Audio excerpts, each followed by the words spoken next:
Hey guys, स्वागत है आप सभी का एक बार फिर केल्विन में। तो जैसे आपको पता है आज हम अपने क्या शुरू करने वाले हैं। अब शुरू करेंगे हम case base MCQs.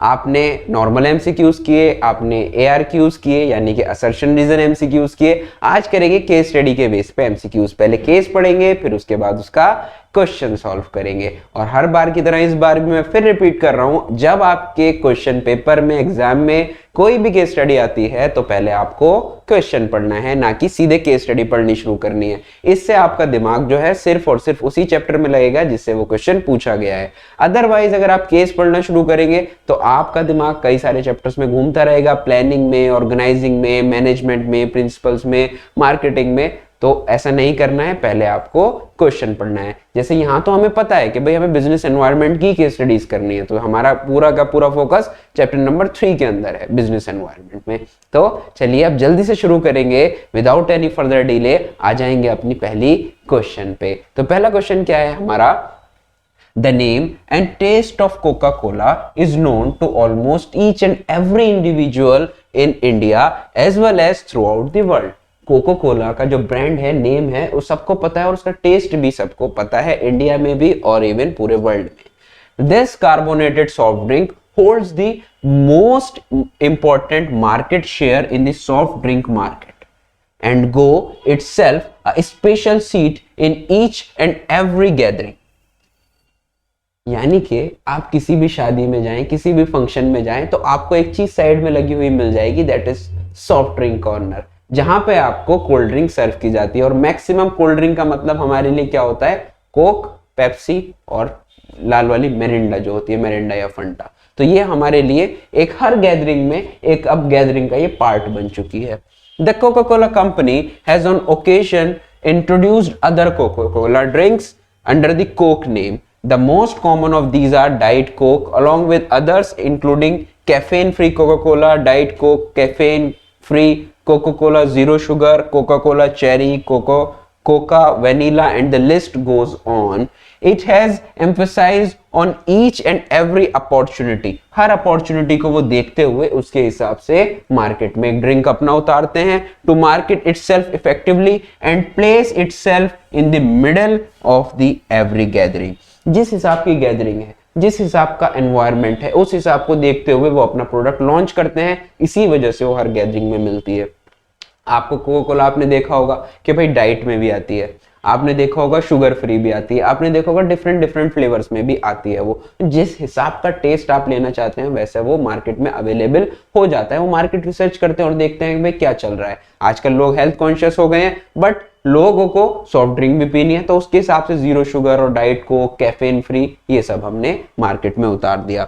The main reason for such an outstanding placement of products goes on the way they have established the connection between every occasion and the need for the Coke to be present there product design and creative advertising. ठीक है जी, ये किस वजह से हुआ, creative designing, advertisement, उसकी need को रिसर्च करने के बाद ऐसा हुआ कि उस हर ओकेजन में हमारी कोका कोला हमें देखने को मिलती है। इट मींस जैसे सोसाइटी की नीड है उसके हिसाब से वो अपना प्रोडक्ट प्लेस कर रहे हैं जी। ठीक है, चलिए अब इसके बेस पे क्वेश्चंस, नॉर्मल क्वेश्चन है, कोका कोला की केस स्टडी दे रखी है कि भाई उसके डिफरेंट डिफरेंट फ्लेवर्स हैं और हर ओकेजन में, हर गैदरिंग में वो फिट हो जा रहे हैं। क्यों? क्योंकि उनकी research, need of the customer, उनकी डिजाइनिंग, उनका एडवर्टीजमेंट बहुत अच्छा है। ठीक है, तो वो पहले अपॉर्चुनिटी देखते हैं कि भाई क्या अपॉर्चुनिटी है, फिर उसके बाद वो मार्केट में आ जाते हैं। चलिए पहले क्वेश्चन पे आते हैं। पहला क्वेश्चन क्या कहता है, in the context of the above given case identify one valid importance of business environment. अब भाई बिजनेस एनवायरनमेंट की काफी सारी है इंपॉर्टेंस, मैं आपको एक इंपॉर्टेंस यहां पर नोट कराता हूं। देखिए, एक एनालिसिस होता है दैट इज कॉल्ड स्वॉट एनालिसिस। कौन सा एनालिसिस? स्वॉट एनालिसिस। अब आप कहोगे सर ये चीज क्या होती है, पढ़ लो, बहुत अच्छे से समझ में आएगा। SWOT, S for strength, W for weakness, O for opportunities और T फॉर हमारे होते हैं थ्रेट्स। ठीक है जी, ये होता है हमारा स्वॉट एनालिसिस। अब आप कहेंगे सर आपने एक क्वेश्चन पढ़ा और इतनी लंबी कहानी बता रहे हैं। ये पूरा सम अप कर देता है आपकी इंपॉर्टेंस को पूरे बिजनेस एनवायरनमेंट की। देखिए भाई, बिजनेस एनवायरनमेंट का मतलब क्या होता है, आपको स्कैन करना है आपके अड़ोस पड़ोस में आसपास में क्या हो रहा है, उसके हिसाब से डिसीजन लेते हैं। बिजनेस की बात करूं, बिजनेस एनवायरनमेंट में आप देखेंगे कि भाई आपका कंपटीटर के पास क्या क्या प्रोडक्ट है, आपका क्रेडिटर आपको उधार कितना दे सकता है, इस सबको स्कैन करते हुए आप अपना काम करेंगे। तो सबसे पहले आप देखते हैं कि आपकी स्ट्रेंथ क्या है, आपकी स्ट्रेंथ क्या है, आपकी सक्षमता क्या है, किस चीज में आप सक्षम हैं, आपकी वीकनेस क्या है, आप क्या चीज में कमजोर हैं, क्या चीज आप नहीं बना सकते। O for opportunities, it means आप देखेंगे कि भाई नया काम मैं क्या शुरू कर सकता हूं, क्या मार्केट में अपॉर्चुनिटी है। नवरात्रे आ रहे हैं, अब अपॉर्चुनिटी क्या है कि मैं लोगों को ऐसा खाना दूं कि जो उनके फास्ट में हेल्पफुल हो, ये होती है अपॉर्चुनिटी। और थ्रेट, थ्रेट का मतलब हमें डर किससे है, हमारा कॉम्पिटिटर कौन है। तो इस सब को बिजनेस एनवायरनमेंट की हेल्प से ये सब चीजें हो जाती हैं। बिजनेस एनवायरनमेंट में आपको स्ट्रेंथ भी अपनी पता चलती है, अपनी वीकनेसेस, अपनी अपॉर्चुनिटीज और अपने थ्रेट्स। कोका कोला क्या कर रहा है, देख रहा है कि भाई उसने देखा कि नीड क्या है, नीड के हिसाब से अपना प्रोडक्ट उतार देता है। मतलब need means he is seeing the opportunities in the market, वो मार्केट में अपॉर्चुनिटीज देख करके अपने उसके हिसाब से प्रोडक्ट उतार देता है। ठीक है, अब यहां पर क्या है, in the context of the above given case identify one valid importance of business environment. पहला है enables a firm to identify opportunities and getting first mover advantage. यानी कि पहले उसने अपॉर्चुनिटी देखता है कि भाई अच्छा जीरो शुगर की अपॉर्चुनिटी है, तो उसने क्या किया, first mover advantage. Zero sugar उसने देखा कि भाई रिक्वायरमेंट है, उसने फॉरेन प्रोडक्ट लॉन्च कर दिया कि सबसे पहले, तो ये हो गया फर्स्ट मूवर एडवांटेज। तो पहली इंपॉर्टेंस तो जरूरी है। Uncertainty, delay in action, pervasive function, ये तीनों नहीं होगा। अनसर्टेनिटी की बात कहीं नहीं की गई है, डिले इन एक्शन ऐसा नहीं करता है वो, परवेसिव फंक्शन यानी कि हर जगह यूज होने वाला, तो ये तीनों तो होंगे ही नहीं। आंसर हमारा सिंपल हो गया ए। अब आप कहेंगे आपने वो क्यों पढ़ाया था, अब देखिए जरा आंसर कहां से आया है। अपॉर्चुनिटी ग्रेस करके उसने क्या किया, प्रोडक्ट को लॉन्च कर दिया, फर्स्ट मूवर एडवांटेज ले गया, तो वो यहीं से तो आया, यहीं से तो स्ट्रेंथ, वीकनेस, अपॉर्चुनिटी, थ्रेट्स हमने तभी तो आपको बताए थे। ठीक है जी, चलें, आंसर हमारा हो जाएगा, आंसर इज ए। चलिए क्वेश्चन नंबर 2 पे आते हैं। Identify the feature of business environment which the Coca Cola company manage to get in their favour. इनमें से कौन सा फीचर है बिजनेस एनवायरनमेंट का which the Coca Cola company manage to get in their favour. सबसे पहला complex, complex का मतलब होता है जटिल, बहुत हार्ड। पहले इनको समझ लेते हैं फिर आंसर देंगे। फ्यूचरिस्टिक का मतलब होता है based on future. Mental exercise का मतलब होता है इंटेलेक्चुअल प्रोसेस।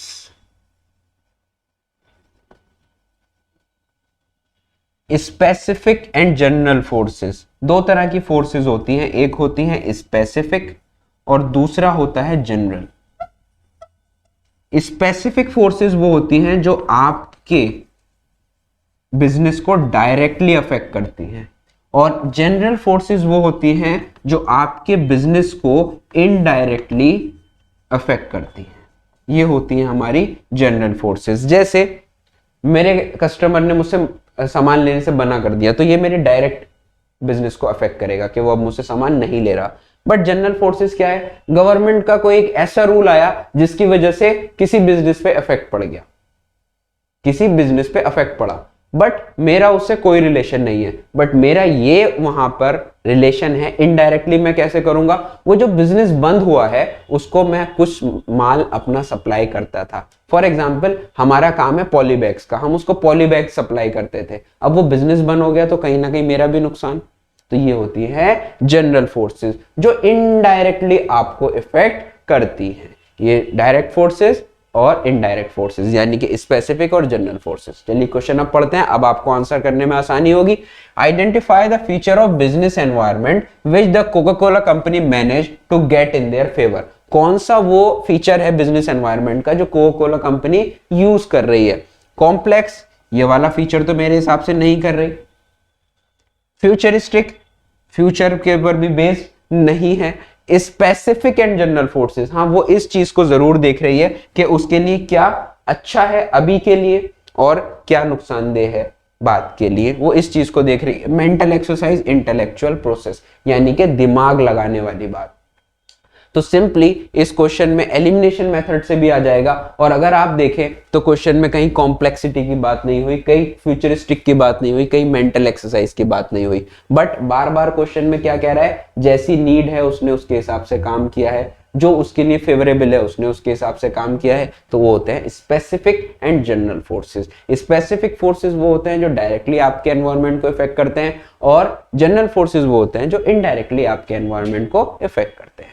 चलिए जी नेक्स्ट क्वेश्चन की ओर। नेक्स्ट क्वेश्चन हमारा क्या कहता है, which business environment did Coca Cola majorly tap into. Which business environment, कौन से एनवायरनमेंट में है। पहले तो आप समझें कि भाई एनवायरनमेंट कितने तरह के होते हैं, डायमेंशंस कितनी होती हैं बिजनेस एनवायरनमेंट की। जो हमारा बिजनेस एनवायरनमेंट है उसकी 5 डायमेंशंस हैं। बिजनेस एनवायरनमेंट की कितनी डायमेंशंस हैं, 5 डायमेंशंस हैं। कौन कौन सी। सबसे पहला हमारा होता है इकोनॉमिक, फिर हमारा आता है टेक्नोलॉजिकल, फिर आता है हमारा पॉलिटिकल, फिर आता है हमारा लीगल, लास्ट आता है हमारा सोशल। ठीक है जी, ये इतने तरह के एनवायरनमेंट होते हैं, economic environment, technological environment, political environment, legal environment, social environment. ठीक है, अब इसमें होता क्या क्या है, देखिए जी, इकोनॉमिक का मतलब होता है जहां पर रिलेशन होता है पैसे का, जहां पर हम बात करते हैं मनी की। किसकी बात करते हैं, पैसे की। इसी के अंदर आपकी नेशनल इनकम की बात करेंगे, इसी के अंदर हम आपकी नेशनल इनकम हो गया, फॉरेन एक्सचेंज हो गया, एक्सपोर्ट इंपोर्ट हो गया, ये सब हम बात करते हैं, जीडीपी हो गया, हम ये बात करते हैं सारी इकोनॉमिक एनवायरनमेंट के अंदर। टेक्नोलॉजिकल एनवायरनमेंट के अंदर हम बात करते हैं upgradation of technology, new technology की हम बात करते हैं कि भाई क्या क्या टेक्नोलॉजी है, क्या क्या हम यूज कर रहे हैं। ठीक है जी, ये होता है। पॉलिटिकल एनवायरनमेंट में क्या होता है, पॉलिटिकल एनवायरनमेंट में हम बात करते हैं पॉलिटिक्स की। अब जरा ध्यान देना, पॉलिटिकल और लीगल में पॉलिटिक्स की बात करते हैं, यानी कि स्टेबिलिटी, पॉलिटिक्स के अंदर कितनी स्टेबिलिटी है और आपके रिलेशन कैसे हैं, relation with politicians, relation with other countries जहां से हमारा बिजनेस होता है, आपके पॉलिटिकल रिलेशन कैसे हैं दूसरी कंट्रीज के साथ, वो सब बातें हम यहां पर इंक्लूड कर लेते हैं। लीगल एनवायरनमेंट में क्या होता है, लीगल एनवायरनमेंट में एक टर्म याद रखिएगा, law and order. Legal environment में हम बात करते हैं लॉ एंड ऑर्डर की। कोई भी नई रूल आए, कोई भी नया रेगुलेशन, कोई भी नया लॉ आएगा, वो सब कहाँ जाएंगे, वो सब जाएंगे लॉ एंड ऑर्डर में। कोई भी हमारा कोर्ट जो भी नया लॉ ऑर्डर लेके आता है, ऑर्डर आया कि जो हेलमेट नहीं लगाएगा उसके ऊपर 4000 रुपए का जुर्माना पड़ेगा, तो एक नया रूल आ गया, तो ये आएगा हमारा लीगल एनवायरनमेंट में।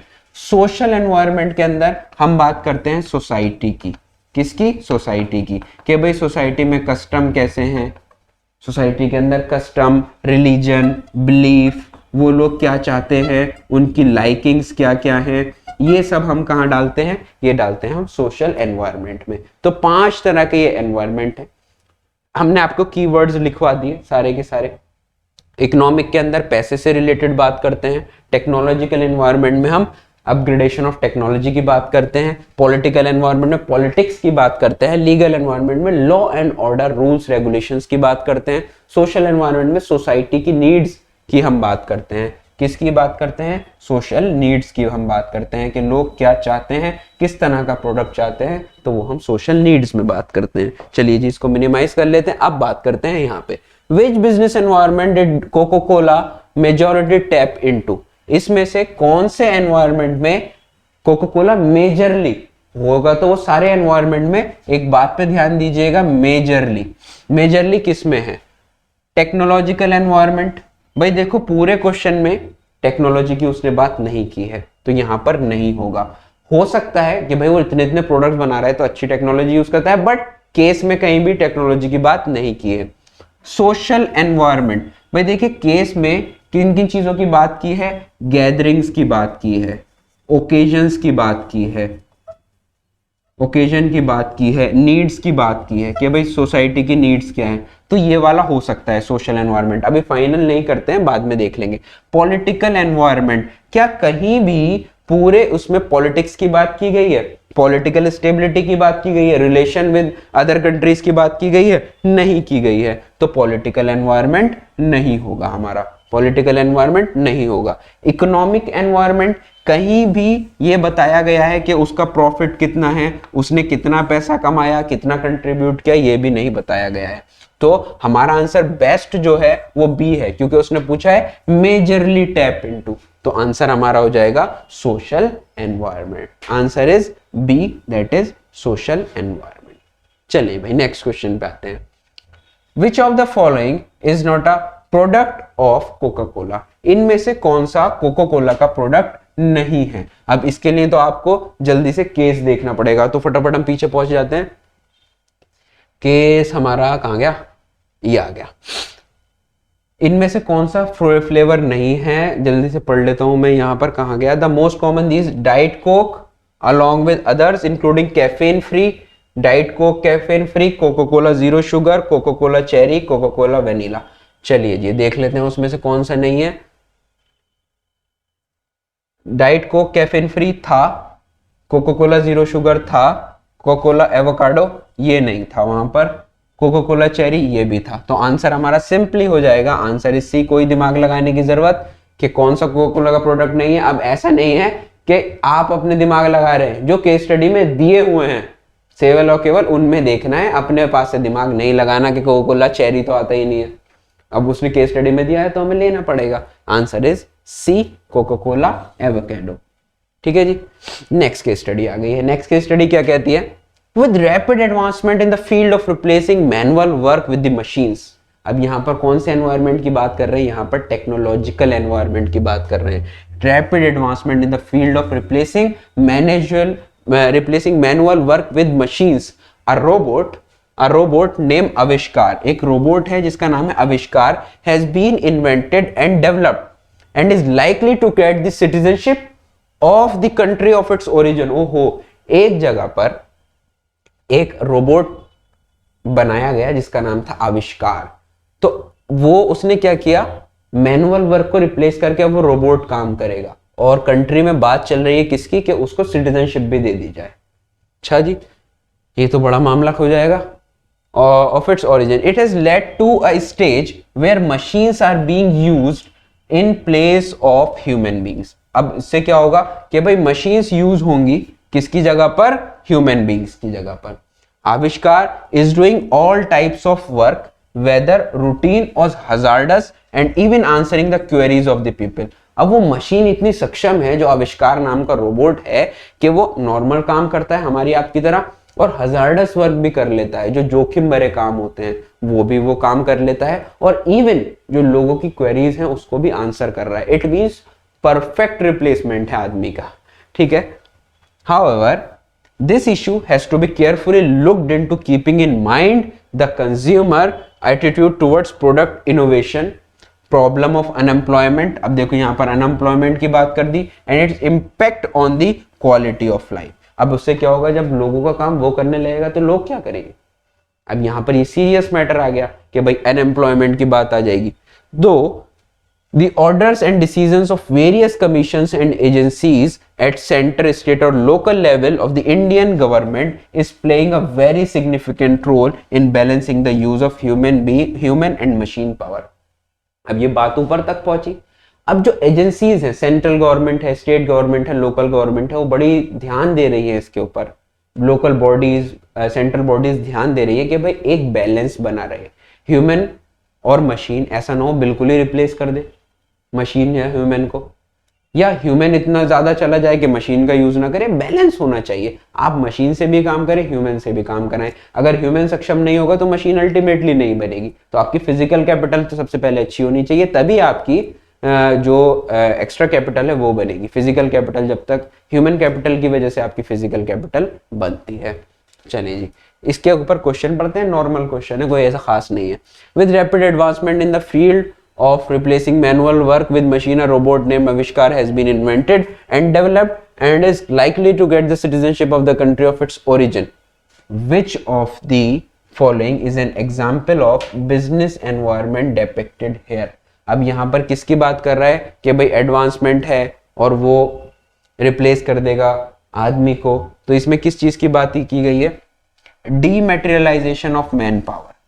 अब सबसे पहले तो लोग कहेंगे कि what is the meaning of डीमेटेरियलाइजेशन। देखिए जी, सिंपल बात है, डीमेटेरियलाइजेशन का मतलब क्या होता है? किसी चीज को फिजिकल से हटा करके इलेक्ट्रॉनिक फॉर्म में बदल देना। डीमेटेरियलाइजेशन का मतलब होता है डी मटेरियल, ये एक मटेरियल है आपको दिख रहा है, इसको मैं इलेक्ट्रॉनिक कन्वर्ट कर दूं। आपके पास एक सर्टिफिकेट था, आपको पहले लोगों को सर्टिफिकेट्स मिलते थे, बुला के स्टेज पे दिया जाता था, वो एक फिजिकल फॉर्म में होता था। अब सर्टिफिकेट ऑनलाइन आने लगे हैं फटाफट, तो दैट इज कॉल्ड डीमैटेरियलाइजेशन। जब आप किसी चीज को फिजिकल से हटा करके क्या कर देते हो? इलेक्ट्रॉनिक वे में कर देते हो, दैट इज कॉल्ड डीमैटेरियलाइजेशन। तो सबसे पहला क्या है? डीमैटेरियलाइजेशन ऑफ मैन पावर। तो जब एक रोबोट आएगा तो हमने क्या किया? हमने फिजिकल मैन पावर को हटा के इलेक्ट्रॉनिक मैन पावर में बदल दिया। तो आंसर ये वाला ठीक हो सकता है। अभी आगे इसको फाइनल नहीं करते हैं। स्वच्छ भारत अभियान introduce for welfare of the society, कहीं पे भी स्वच्छ भारत अभियान की बात नहीं की गई है पूरी केस स्टडी में। जीएसटी इंट्रोड्यूस्ड एंड इंप्लीमेंटेड, कहीं से दूर तक जीएसटी की बात नहीं की गई है। And increasing number of working women, ये भी बात नहीं की गई है। तो अगर किसी को डिमेटेरियलाइजेशन ऑफ मैन पावर का भी मतलब ना पता हो तो वो तब भी आंसर कर सकता है। तो आंसर हमारा ए हो जाएगा, डिमेटेरियलाइजेशन ऑफ मैन पावर, क्योंकि रोबोट के आने की वजह से जो man power, physical man power replace हो जाएगी और वो सारा काम इलेक्ट्रॉनिकली होगा। हमारा answer is A, dematerialization of man power. चलिए जी, दूसरे पे आते हैं। However, this issue has to be carefully looked into, keeping in mind in the consumer attitude towards product innovation, problem of unemployment and impact on quality of life. Which of the following is not a component of the business environment highlighted here? इनमें से कौन सा component यहाँ पर highlight नहीं किया गया है? देखिए जी, customs and traditions, लोग क्या है, हैंड से, हाथ से काम करते थे, अब वो मैनुअल वर्किंग हम उसको रिप्लेस कर रहे हैं, तो इसकी बात यहाँ पर की गई है। लिटरेसी रेट्स, बिल्कुल इसकी भी बात की गई है। सोसाइटीज एक्सपेक्टेशन फ्रॉम बिजनेस, ये देखिए प्रोडक्ट इनोवेशन, ये वाली बात भी यहाँ पर आ गई। इन्फ्लेशन रेट, इसकी बात नहीं की गई है। इन्फ्लेशन का मतलब होता है, इन्फ्लेशन का मतलब है महंगाई। इन्फ्लेशन का मतलब है महंगाई, कहीं भी महंगाई कितनी घट रही है, कितनी बढ़ रही है, उसकी बात नहीं की गई। विच of the following is not a component of business environment highlighted here? कौन सा ऐसा कंपोनेंट है बिजनेस एनवायरनमेंट का जो हाईलाइट यहां पर नहीं किया गया है? केस के अंदर हाईलाइट, इन तीनों लाइन में हाईलाइट नहीं किया गया है। कस्टम एंड ट्रेडिशन आ गया आपका, क्वालिटी ऑफ लाइफ जो आ गया, quality, impact of quality of life, literacy rate, innovation वगैरह में आ गया, society's expectation from the business. Normal answer है inflation rate is the answer. ठीक है जी, चलिए नेक्स्ट क्वेश्चन में। नेक्स्ट क्वेश्चन क्या कहता है? Through the orders and decision of various commission and agencies, orders and decisions of various commissions and agencies at central, state or local level, Indian government is playing a very crucial, significant role in balancing the use of human machine power. Human and machine power. अभी which of the business environment is reflected here? अब जरा यहाँ पे आ जाइए फटाफट, कहाँ गया हमारा जो हमने ये आपको बताया था? हमने आपको बताया था इकोनॉमिक में मनी से रिलेटेड बात करते हैं, टेक्नोलॉजिकल में अपग्रेडेशन से बात करते हैं, पॉलिटिकल में पॉलिटिक्स से, लीगल एनवायरनमेंट में लॉ एंड ऑर्डर से, और सोशल एनवायरनमेंट में हम सोसाइटी वगैरह की बात करते हैं। तो जब हम यहाँ पर देख रहे हैं तो यहाँ पर हमने देखा कि किस चीज की बात कर रहा है, कौन सा बिजनेस एनवायरनमेंट रिफ्लेक्ट किया गया है। तो देखिए यहाँ पहले ही यहाँ पे क्या आ गया? Through the orders and decisions. हमने क्या बताया था? ऑर्डर्स, लॉ, डिसीजन, रूल्स कहाँ जाते हैं? ये जाते हैं लीगल एनवायरनमेंट के अंदर। तो कहीं अगर लीगल एनवायरनमेंट होगा तो आप इसके ऊपर डायरेक्ट आंसर लगा सकते हैं। तो ये रहा हमारा लीगल एनवायरनमेंट। ठीक है, सोशल एनवायरनमेंट का मतलब हो गया कहीं सोसाइटी से रिलेटेड हमने बात की हो, लेकिन यहाँ पर किससे बात की है हमने, डिसीजन से। टेक्नोलॉजिकल एनवायरनमेंट, टेक्नोलॉजी की। इकोनॉमिक एनवायरनमेंट यानी कि मनी से रिलेटेड। आंसर हमारा किसके रिलेशन में पूछ रहा है, ये 2-3 लाइन के रिलेशन में पूछ रहा है कि भाई वो लॉ एंड ऑर्डर की बात कर रहे हैं, बैलेंस कैसे बनना चाहिए, इसके हिसाब से एक वो लॉ पास करेंगे कि भाई कितनी मशीनरी और कितना मैन यूज होना चाहिए। ठीक है, आंसर हमारा सिंपल हो जाएगा सी, दैट इज लीगल एनवायरनमेंट। ठीक है जी, चले क्वेश्चन पे नेक्स्ट आते हैं। Which of the following is not a feature of business environment? इनमें से कौन सा बिजनेस एनवायरनमेंट का फीचर नहीं है? अभी सिंपल पूछ लिया। कॉम्प्लेक्स होता है, हाँ जी, बहुत जटिल होता है बिजनेस एनवायरनमेंट। वो कैसा होता है, unpredictable, nobody can predict the business environment. Uncertain, कभी भी कुछ भी हो सकता है। Anything can be happen. ठीक है जी, ये हो गया हमारा, anything can be happen. Relative, एक डिसीजन किसी के लिए अच्छा किसी के लिए बुरा। फॉर एग्जाम्पल फ्राइड स्नैक्स लोगों ने खाने बंद कर दिए कि भाई ये हेल्थ हमारी खराब कर रहे हैं, तो फ्राइड स्नैक्स खाने बंद कर दिए, तो फ्राइड जो स्नैक्स बनाती है कंपनी वो तो नुकसान में जाएगी। बट वहीं रोस्टेड स्नैक्स लोग खाने लगे कि भाई इसमें तेल नहीं है, तो रोस्टेड स्नैक्स काम हो जाएगा। तो फ्राइड जब जाएगा तो रोस्टेड स्नैक्स ऊपर आ जाएंगे। तो ये भी एक तरह का फीचर है। इंडिपेंडेंट, ये फीचर नहीं है। बिजनेस एनवायरनमेंट जो होता है वो डिपेंडेंट होता है, एक के ऊपर एक डिपेंडेंट होता है। आपके बिजनेस का अगर नुकसान होगा तो कहीं ना कहीं मेरे बिजनेस को भी नुकसान होगा। डिमोनेटाइजेशन आया, हर किसी को इफेक्ट किया, ऐसा नहीं था एक दो बिजनेस के ऊपर इफेक्ट हुआ, हर किसी के ऊपर इफेक्ट होगा। मान लेते हैं कहीं पे किसी स्टेट में लिकर बैन हो जाता है, बट आपका काम क्या है, आपका काम यह है कि भाई आप उस लिकर के लिए फ्रूट्स भेजते हैं, जो फ्रूट से बनती है तो वो भेजते हैं। अब जब लिकर का बिजनेस बंद हो गया, एक फैक्ट्री बंद हो गई एक स्टेट में, तो अब आपका फ्रूट किसको जाएगा, आपके यहाँ पे भी नुकसान होगा। तो सब चीजें आपस में रिलेटेड होती हैं, एक दूसरे पे डिपेंडेंट होती हैं। तो ये डिपेंडेंट होता है, आंसर हमारा हो जाएगा D, that is independent is not the feature of business environment. ठीक है जी, चलिए यहां तक आपने कर ली 2 केस स्टडीज। अब चलते हैं अपनी नेक्स्ट केस स्टडी के ऊपर। चलिए भाई आते हैं अपनी नेक्स्ट केस स्टडी पे। नेक्स्ट केस स्टडी क्या कहती है, in an environment of rising petroleum prices, जहां पर पेट्रोलियम प्राइसेस बढ़ रहे हैं, जब ऐसा समय है कि पेट्रोलियम प्राइस रोज बढ़ रहे हैं, and a large middle class population in India, जो पॉपुलेशन है इंडिया की, large middle class population India, Siya motors limited recognise the need for small cars. एक कंपनी है सिया मोटर्स, कौन सी, सिया मोटर्स, उसने क्या किया, नीड फॉर स्मॉल कार्स, कि भाई जरूरत है लोगों को स्मॉल कार की in India. It created a product far superior their competitors not only in terms of quality but also in terms of overall driving experience। तो सिया मोटर्स ने देखा कि भाई पॉपुलेशन मिडिल क्लास है, प्राइसेस बढ़ रहे हैं, उसने एक ऐसी कार बनाई, कॉम्पैक्ट कार, जो कि ओवरऑल ड्राइविंग एक्सपीरियंस भी बढ़िया दे रही है और कॉम्पिटिटर से फार बेटर है in terms of quality, quality उसकी बहुत बेहतरीन है। It soon became the leader, और वो लीडर बन गया स्मॉल कार मार्केट में। As the Indian government was encouraging foreign investment, MNCs having a big name in car manufacturing entered the Indian market।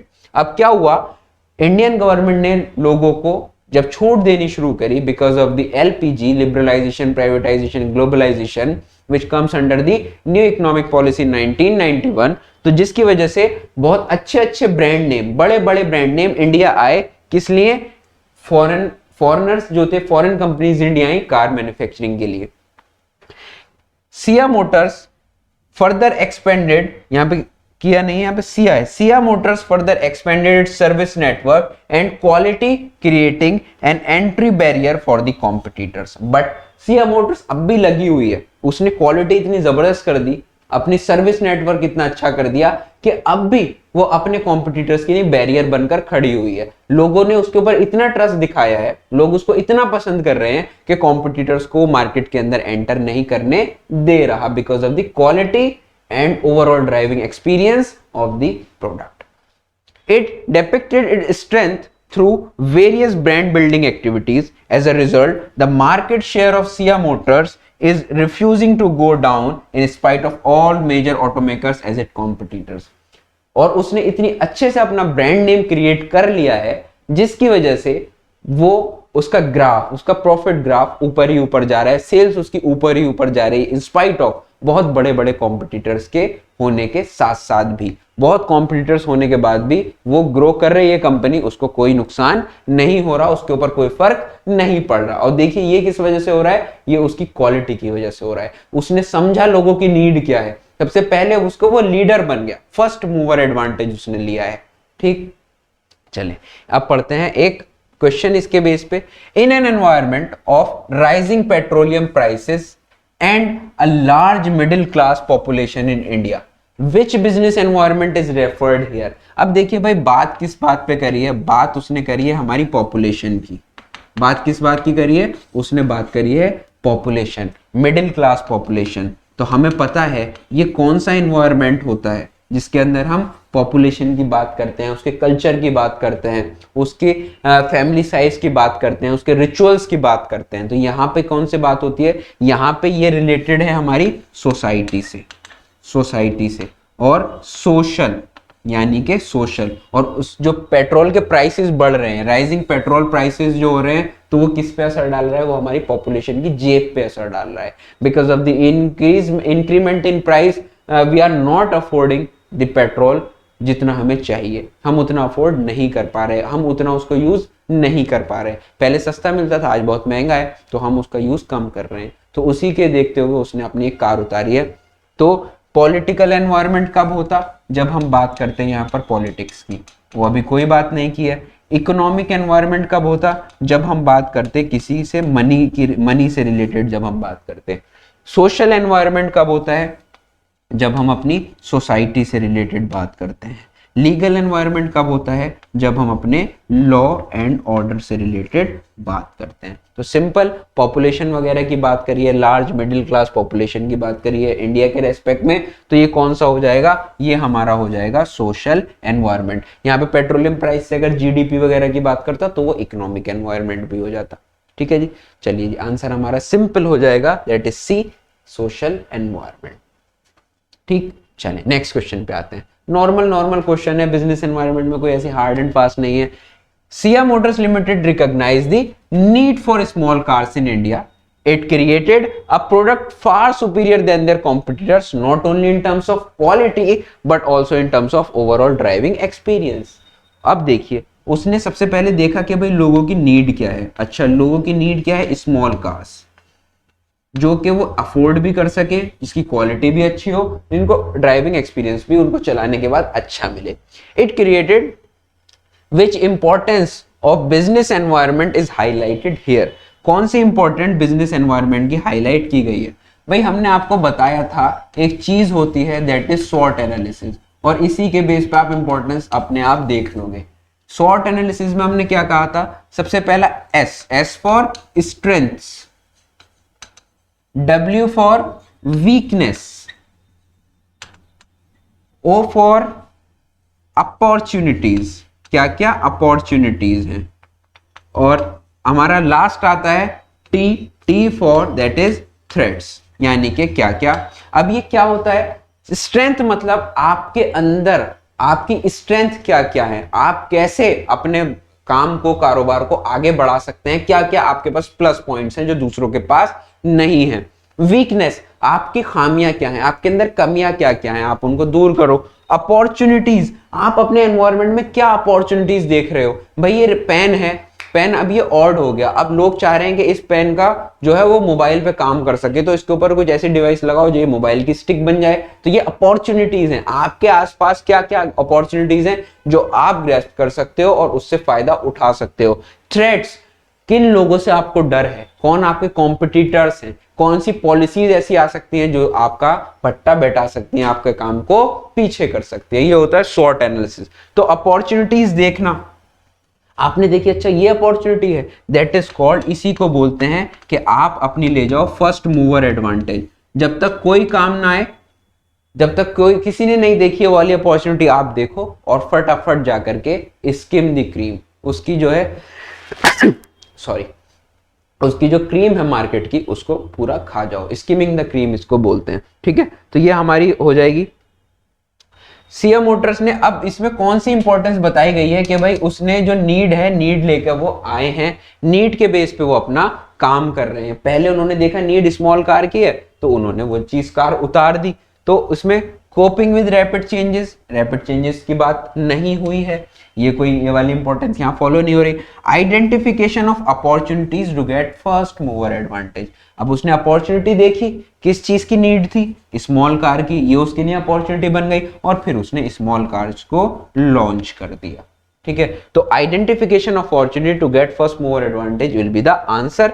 आगे और पढ़ते हैं। Tapping useful resources, tapping useful resources का मतलब होता है देखना क्या क्या हमारे पास अवेलेबल रिसोर्सेज हैं, फिर उसके हिसाब से अपने काम को अंजाम देना। पहले अपॉर्चुनिटी ग्रेस्प होगी, फिर उसके बाद आप टैप करेंगे अपनी रिसोर्सेज को। Assistance in planning and policy formulation, बिल्कुल जिस हिसाब का एनवायरनमेंट है उसके हिसाब से आप अपनी planning, even organising, staffing, directing भी उसी के बेस पर हम करते हैं। बट यहाँ पर आंसर हमारा क्या होगा, यहाँ पे 3 लाइन में क्या कहा गया है, सबसे पहले उसने नीड देखी, किस चीज की नीड है, ये उसकी अपॉर्चुनिटी बनी कि भाई स्मॉल कार की नीड है और फिर उसने स्मॉल कार लॉन्च कर दी। This is the identification of opportunity and getting first mover advantage.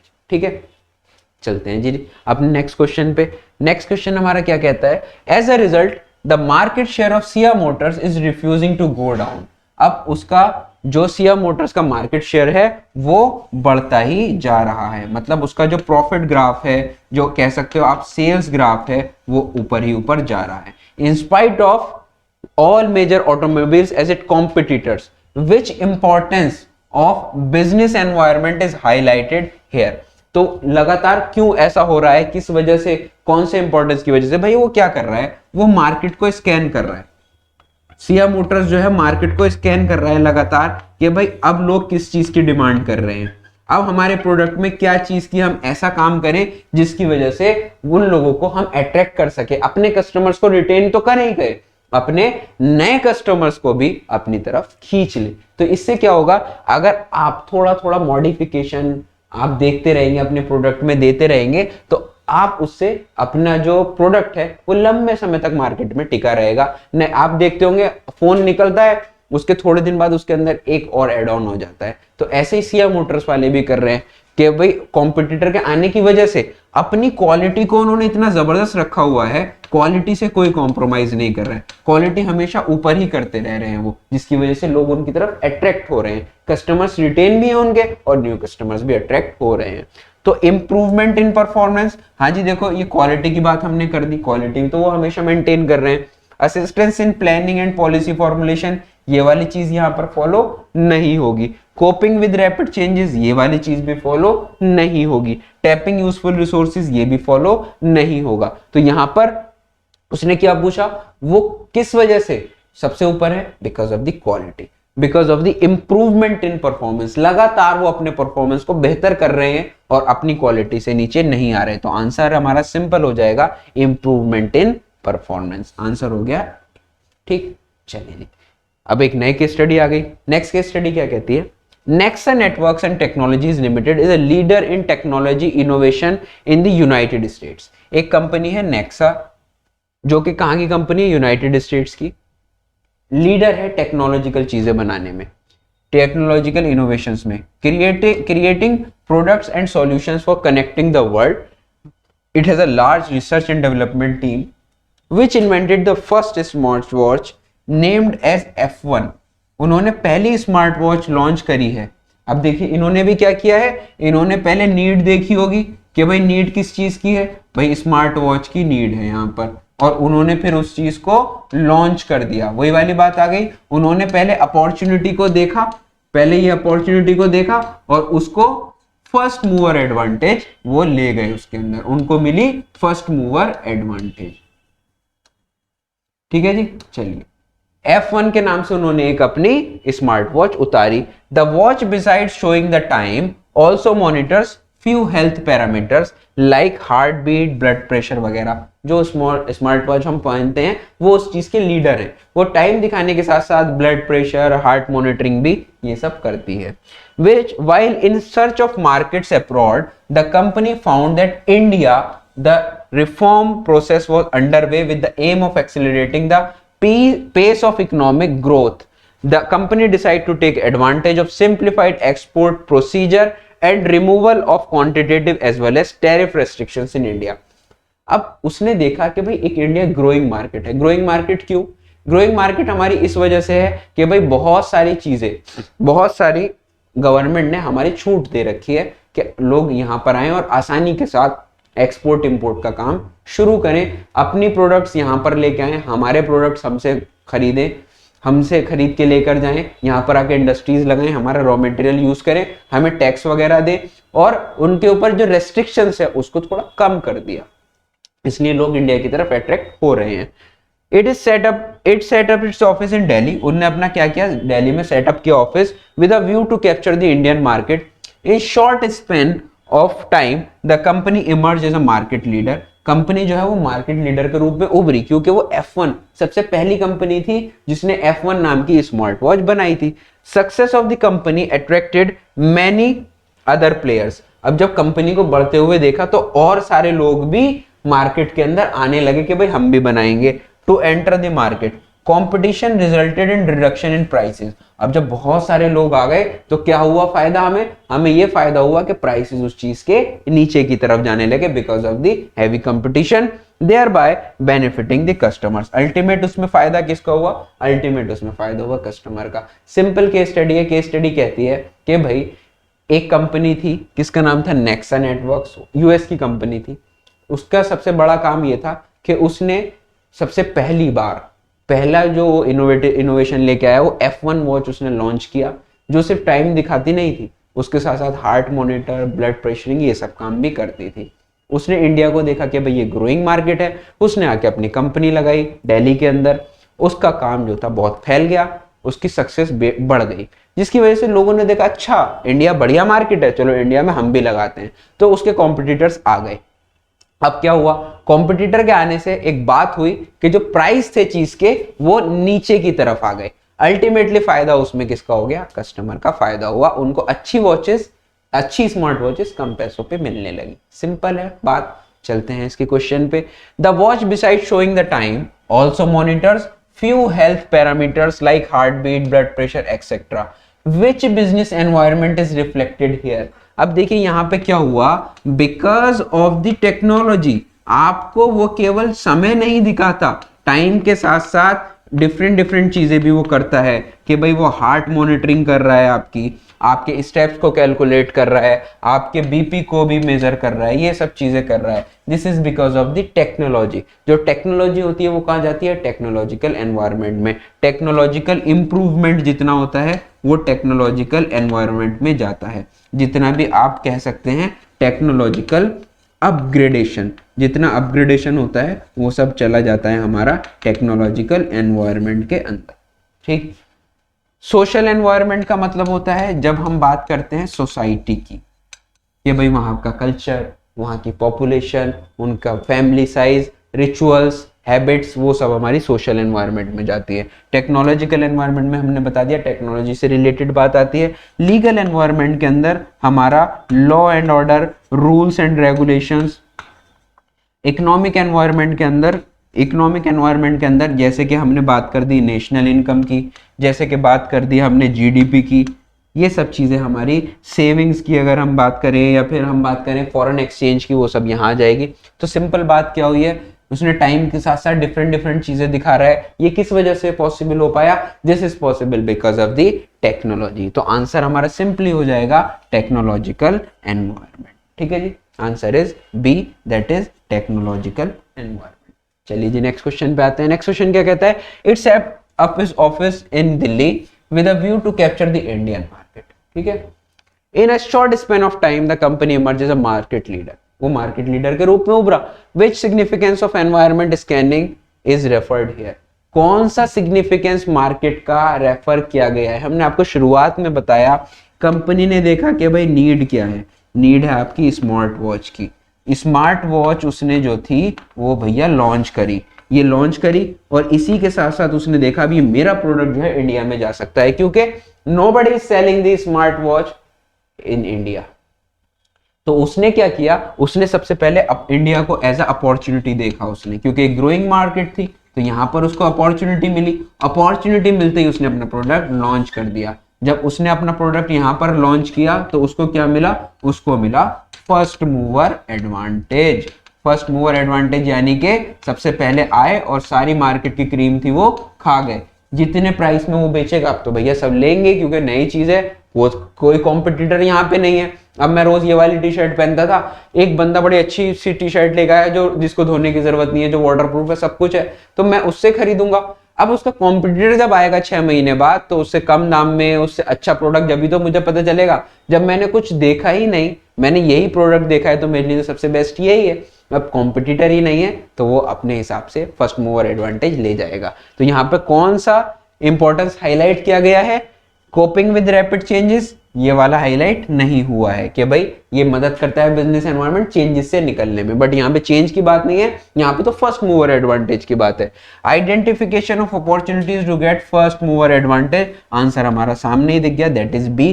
Tapping useful resources, useful resources का मतलब है acquiring, procurement and allocation of resources, assistance in planning and policy formulation, ये वाली बात भी, दोनों बातें नहीं। आंसर सिंपल है हमारा, identification of opportunities to get first mover advantage.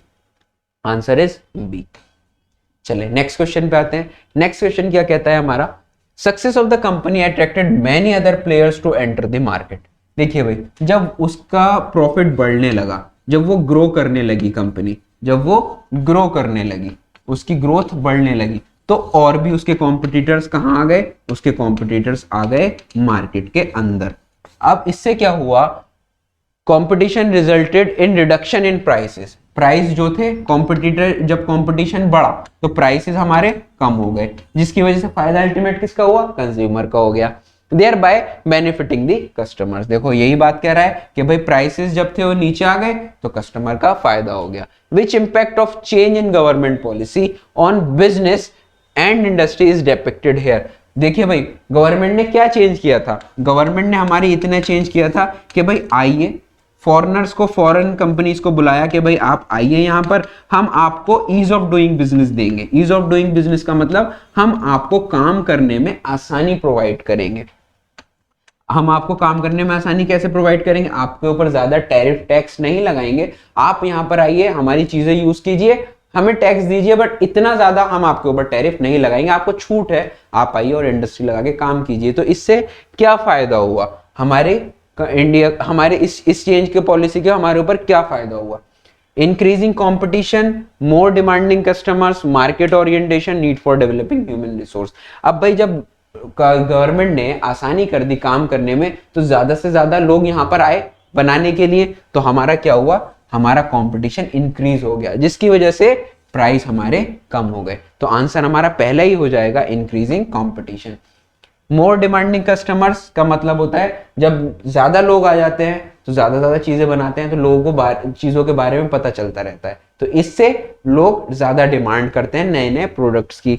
Market orientation, market को समझने में हमें आसानी होती है, मार्केट को एनालाइज करने में हमारे आसानी होती है। Need for developing human resource, अब भाई डेवलपिंग ह्यूमन रिसोर्स का मतलब आदमियों का अपग्रेडेशन। अब मैं सिर्फ यही पेन चला रहा हूं तो मैं भी पीछे हूं, अब मैं जब दूसरे पेन भी देखूंगा, चलाऊंगा, तभी तो मैं आगे बढ़ूंगा। तो ह्यूमन का भी डेवलपमेंट जरूरी है with the help of training. आप उनको समय समय से ट्रेन कीजिए, नए नए चीजों के बारे में बताइए, वो अपने आप ट्रेन हो जाएंगे। तो यहाँ पर बेस्ट हो गया, which impact of change in government policy on business and industry depicted here. क्या चेंज हुआ गवर्नमेंट के सिर्फ इस फैसले से कि आप आइए हम आपको ईज ऑफ डूइंग बिजनेस देंगे, ये चेंज हुआ कि हमारी कंट्री में कंपटीशन बढ़ गया, जिसकी वजह से प्राइसेस नीचे आए और जो लोग थे उनको कम पैसों में सामान मिला। ठीक, तो यहां तक हमारे बिजनेस एनवायरनमेंट के normal MCQs done, assertion reason MCQs done, आज केस बेस एमसीक्यूज भी हो गए डन। और याद रखना है, जब भी आएगा आपके एग्जाम में केस बेस एमसीक्यू, आपको पहले क्वेश्चन पढ़ना है, उससे क्लैरिफाई हो जाएगा कि भाई कौन से चैप्टर का एमसीक्यू है। ठीक है, तो आई होप यहां तक बहुत अच्छे से समझ आया होगा, हर तरह का एमसीक्यू समझ आया होगा। मैक्सिमम टॉपिक्स मैंने कवर करने की कोशिश की है with the help of MCQs. इस चैप्टर में छोटा सा चैप्टर है, डायमेंशंस आपको बता दी, डायमेंशंस के कीवर्ड्स मैंने बता दिए कि भाई कौन से कीवर्ड से कौन सा डायमेंशन आप पकड़ लोगे। आपको शॉर्ट एनालिसिस बता दिया जिसकी वजह से आपको इंपॉर्टेंस याद करने की जरूरत नहीं है। स्ट्रेंथ, वीकनेस, अपॉर्चुनिटीज, थ्रेट्स आप देखो और इंपॉर्टेंस देख लो कि भाई यहाँ पे कौन सी इंपॉर्टेंस यूज हुई है। ठीक है, तो उम्मीद करता हूं यहां तक सब कुछ बहुत अच्छे से समझ आ गया होगा। फिर भी कोई दिक्कत, कोई परेशानी है तो हमें फौरन लिख दीजिए, हमारी टीम आपको फौरन आपको कांटेक्ट करेगी और आपका वो डाउट 100% दूर हो जाएगा। ठीक, तब तक के लिए हंसते रहिए, मुस्कुराते रहिए, जुड़े रहिए, बने रहिए और हमारे साथ पढ़ते रहिए कैल्विन में। तब तक के लिए धन्यवाद।